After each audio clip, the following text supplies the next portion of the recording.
আসসালামু আলাইকুম, welcome to ICT hacker. তো আজকে আমরা আমাদের বোর্ড কোশ্চেন সলভিং সিরিজের আরও একটা ভিডিও নিয়ে চলে আসছি। তো আজকে আমরা চ্যাপ্টার 3 যে সংখ্যা পদ্ধতির সিলেট বোর্ড 2025 সালে যে প্রশ্নটা আসছিল সেটা একটু সমাধান করে দেওয়ার চেষ্টা করব। তো সিলেট বোর্ড 2025-এ যে প্রশ্নটা আসছে সেখানে দেওয়া আছে দৃশ্যকল্প 1-এ 56/10 প্লাস একটা সংখ্যার গ্যাপ, মানে এখানে কোনো সংখ্যা নাই, ইজ ইকুয়াল টু BD 16। তো এটা হলো আমাদের প্রথম দৃশ্যকল্প। আর দ্বিতীয় দৃশ্যকল্প হলো আকাশ রফিককে 2-এর পরিপূরক পদ্ধতি ব্যবহার করে 20/10 বা 20/10 এবং 42/10 বিয়োগ করে দেখালো। এবার গ নাম্বার কোশ্চেনে কি বলছে, দৃশ্যকল্প 1-এ উল্লেখিত যে গ্যাপটা ছিল, মানে এই খালি সংখ্যাটা ছিল, তো এটার মান নির্ণয় করো। তো এটা কিভাবে করা যায় আমরা একটু প্রথমে দেখি। তো এখানে দেওয়া ছিল হলো এরকম যে 56/10, এখানে একটা খালি সংখ্যা, আর এখানে ছিল BD/16। তো এটাকে যদি আমরা এটার মান বের করতে চাই তাহলে নর্মালি যেটা করতে হবে, আগে আমরা সমীকরণের নিয়ম থেকে জানি, সেটা হলো এই জিনিসটাকে ওই পাশে নিয়ে গেলে তারপরে এই দুইটার মানে বিয়োগফল বের করে ফেললেই কাজ হয়ে যাবে। তাহলে এটা এই পাশে যোগ ছিল, এই পাশে গিয়ে বিয়োগ হয়ে গেল। তো এবার আমরা যেটা করব, যেহেতু এটার মান বের করতে হবে, তাহলে আমরা এইটাকে আগে ডেসিমেলে নিয়ে যাব, তারপরে এই ডেসিমেল থেকে এই ডেসিমেল বিয়োগ করে বিয়োগফলের অক্টালটা বের করলেই আমাদের অ্যান্সারটাও হয়ে যাবে। তাহলে প্রথমে আমরা এই যে এটার ডেসিমেলটা বের করলাম, ডেসিমেলটা বের করার জন্য যেহেতু হেক্সা ডেসিমেল থেকে ডেসিমেলে যাব, তাহলে 16 দিয়ে গুণ আর পাওয়ার 0 1, তারপরে আর থাকলে 2 3 4 5 হইতো, যেহেতু আর নাই তাহলে 0 আর 1 পর্যন্তই শেষ। তারপরে বিয়ের মানে বি এর সংখ্যাটা আমরা জানি 11 আর ডি এর সংখ্যাটা হলো 13। তো এই ক্যালকুলেশনটা করার পরে ফাইনালি আমরা এটা হলো ডেসিমেল পাইলাম হলো বিডির। তো এই ডেসিমেল থেকে আমরা এখন এই যে যদি এই 56 বিয়োগ করি তাইলে পাচ্ছি হলো 133/10।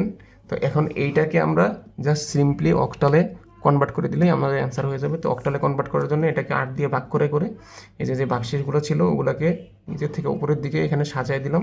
সাজায় দেওয়ার ফলে যে সংখ্যাটা পাইছি সেটাই হলো আমাদের কাঙ্ক্ষিত অক্টাল নাম্বারটা। আশা করি বুঝতে পারছো সবাই। তো এবার আমরা ঘ নাম্বার কোশ্চেনটা একটু দেখি, ঘ নাম্বার কোশ্চেনে কী ছিল। তো ঘ নাম্বার কোশ্চেনে ছিল হলো দৃশ্যকল্প 2 অনুযায়ী আকাশ রফিককে যে অঙ্কটি করে দিল তা সমাধানপূর্বক ব্যাখ্যা করো। আকাশ যেটা করছে সেটা হলো এই সংখ্যা থেকে এই সংখ্যা বিয়োগ করছে, মানে হলো এটা ছোট সংখ্যা এটা বড় সংখ্যা, সমস্যা নেই। তো ছোটটা থেকে বড়টা বিয়োগ করছে কি যোগের পদ্ধতিতে। যোগের পদ্ধতি মানে হলো 2-এর পরিপূরক পদ্ধতি যেটা, সেই পদ্ধতিতে এই সংখ্যা থেকে এই সংখ্যাটা বিয়োগ করছে। তো আমরা এটা করে দেখি কিভাবে করা যায়। তো আকাশ মূলত এই কাজটাই করছে। এখানে ছিল 20 আর 20-এর থেকে 42 বিয়োগ করতে বলছিল, যেহেতু 2-এর পরিপূরক পদ্ধতিতে তার মানে হলো যোগের মাধ্যমে করতে হবে, এই জন্য মধ্যে যোগ দিয়ে আমরা ভিতরে মাইনাসটা নিয়ে নিয়েছি। অ্যান্সারটা হলো 22। অ্যান্সারটা হলো মাইনাসে আসে, যেহেতু বড় সংখ্যা ছোটো সংখ্যা থেকে বড় সংখ্যা বিয়োগ করতেছি। তো আমাদের যে যে কাজটা করতে হবে সেটা হলো এই 20-এর বাইনারি বের করতে হবে, আর 42 মানে 42-এর বাইনারি বের করতে হবে, এবং ওই বাইনারি থেকে -42-এর বাইনারিটা বের করতে হবে 2-এর পরিপূরক করে। তারপরে 20-এর বাইনারির সাথে -42-এর বাইনারিটা যোগ করে দিলেই আমরা ফাইনালি এটা পেয়ে যাবো অ্যান্সারে। তো আমরা একটু দেখি। তো 20-এর বাইনারিটা আগে বের করি। 20-এর বাইনারি বের করার জন্য 2 দিয়ে ভাগ করছি, ভাগ করার পরে এই পাশে যে ভাগশেষগুলো আছে এটা কীভাবে আছে, 2 দিয়ে 20-এর ভাগ করলে ভাগফল হয় 10, 10 দুগুণে 20, আর হলো ভাগশেষ 0। 10-এর 2 দিয়ে ভাগ করলে হবে ভাগফল 5, ভাগশেষ 0। 5-এর 2 দিয়ে ভাগ করলে 2 দুগুণে 4, আর 5-এর থেকে 4 বিয়োগ করলে ভাগশেষ 1 থাকে। আবার 2 দিয়ে 2-এর ভাগ করলে 2 1 2, ভাগশেষ 0। 2 দিয়ে 1-এর ভাগ করলে 2 0 0 0, 1 থেকে বাদ দিলে থাকবে হলো ভাগশেষ 1। তাহলে এটা এইভাবে সাজাই দিলে নিচের থেকে উপরের দিকে আমরা যে সংখ্যাটা পাবো সেটা হলো 20-এর বাইনারি সংখ্যা। আচ্ছা, আরেকটা কথা হলো সেমভাবে আমরা এখন 42-এর যে সংখ্যাটা ছিল ওইটাও আমাদের বাইনারি টাইপভাবে বের করে নিব। তো এটা আমি এখানে দেখাইলাম না, কিন্তু পরীক্ষার সময় এটা দেখাই দিতে হবে যে একই পদ্ধতিতে এখানে আরেকটা বাইনারি বের করতে হবে 42-এর জন্য। তো এটারও এরকম একটা অ্যান্সার পাওয়া যাবে বের করলে।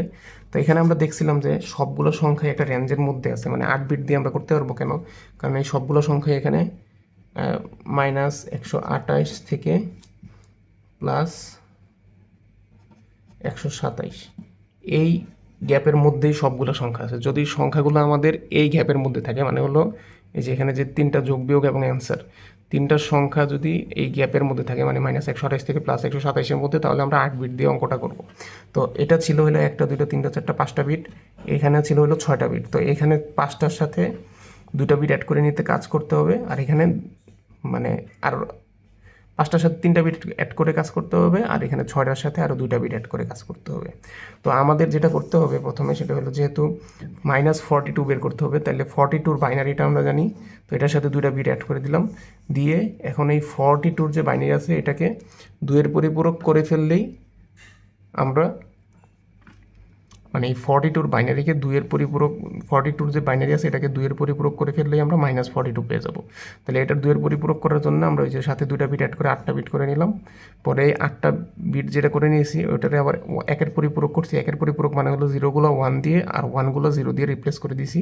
তারপরে এই 1-এর পরিপূরকের সাথে 1 যোগ করে দিয়ে এখানে যেটা পাইলাম সেটা হলো -42, মানে হলো 42-এর 2-এর পরিপূরক করার পরে -42 পাইলাম।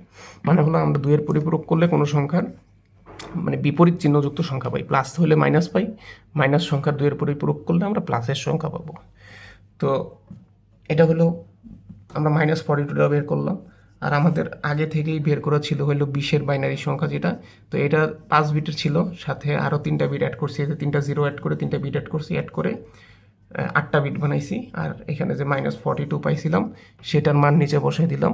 তো এটার সাথে এটা যোগ করে দিলে যে ফাইনালি অ্যান্সারটা পাবো সেটাই হলো আমাদের কাঙ্ক্ষিত ওই যে মানে পার্থক্য, অর্থাৎ -22 যেটা পাওয়ার কথা ছিল সেটা। তো আজকের ভিডিও এই পর্যন্তই। যদি কারো কোনো কোশ্চেন থাকে তাহলে আমাদের ডেসক্রিপশনে দেওয়া ফেসবুক পেজে ইনবক্স করতে পারো অথবা কমেন্টে জানাইতে পারো। ধন্যবাদ সবাইকে। আসসালামু আলাইকুম।